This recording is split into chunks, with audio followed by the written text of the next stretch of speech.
And as fighting rages on between Israel and Hamas, rockets continue to pound Israel. A Hamas rocket landed on a home in the southern city of Sderot, which was evacuated as rockets resumed from the Gaza Strip. No injuries were reported. Heavy damage was reported to the home, which went up in flames due to the impact. Amritpal Singh reports from Sderot, the last town of Israel along the Gaza border.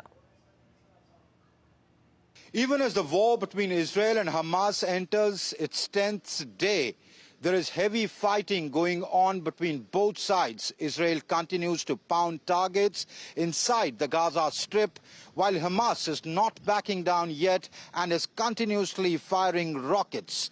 The worst part is the humanitarian cost that both sides are paying for it. Israel has asked the northern Gaza residents to evacuate and migrate from there amid UN calls to not call for migration because of the devastating consequences it will have.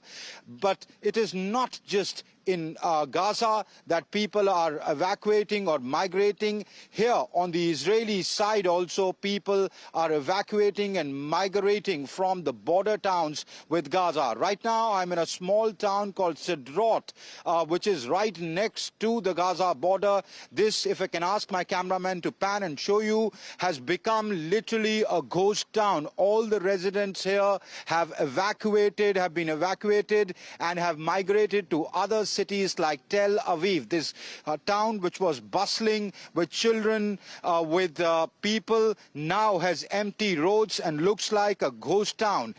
In fact, if I can ask my cameraman to show you, this used to be a park of Sderot where children would be playing here, but you see nobody here. In fact, since morning, I've been here since morning and it's afternoon now.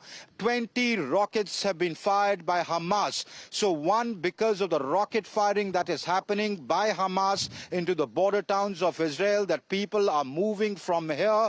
But it is also because analysts say that it could be that the Israeli forces are planning for a ground assault on Hamas in Gaza, and then Hamas would retaliate, and the cost of retaliation would be borne by the people of the border towns.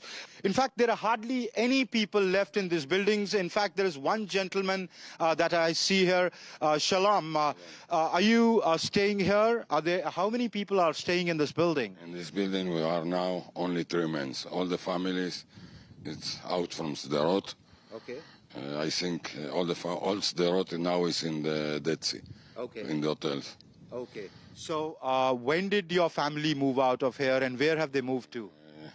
Monday, last week. Last week they moved out, 2 days after the attack. And where are they staying right now? In Royal Hotel in Dead Sea. Oh, in the Dead Sea. Okay, in the Dead Sea.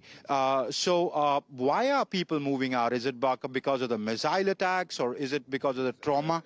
Everything is together. The missiles attacks and the terrorists are, and in this, they kill people here in the street. And the Hamas people came here and killed people here? People here in the street. In Sderot? Yes, in Sderot. A lot of people were dead. Okay. I work here in Sderot. And 2 men from our factory, in Saturday morning they want to come to work. They walk into the factory and they kill them in the street. Oh. And what did you see that day on Saturday and Sunday? Saturday we see terrorists here in this building. Okay. 4 terrorists with Kalashnikovs. Okay. And everybody is one here in the street. They kill. Okay. And we call to the army. Okay. The army come, a little fight, and they kill all the 4 terrorists here. Okay. So clearly the trauma of it continues, and that is why, as Enrico says, that his family has moved out of Sderot. And it's not just Sderot, it's many such towns along the Gaza-Israel border that people are migrating from. There is mass migration happening on both sides of the border that one sees here on the ground.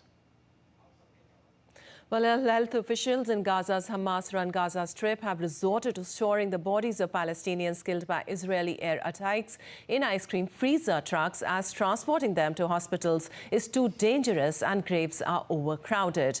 The freezer trucks that still have advertising images of smiling children enjoying ice cream cones on their sides are typically utilized to transport to supermarkets. They have now been converted into temporary morgues for casualties of the horrific fighting between Hamas and the Israeli forces. Al-Aqsa Martyrs Hospital in Deir al-Balah is suffering from a severe lack of equipment. So we have brought in ice cream freezer from the ice cream factories in order to store the huge number of martyrs coming in daily. These bodies here have not been identified since day one due to their gruesome state. These bodies could not be identified, unknown bodies that should be honorably buried.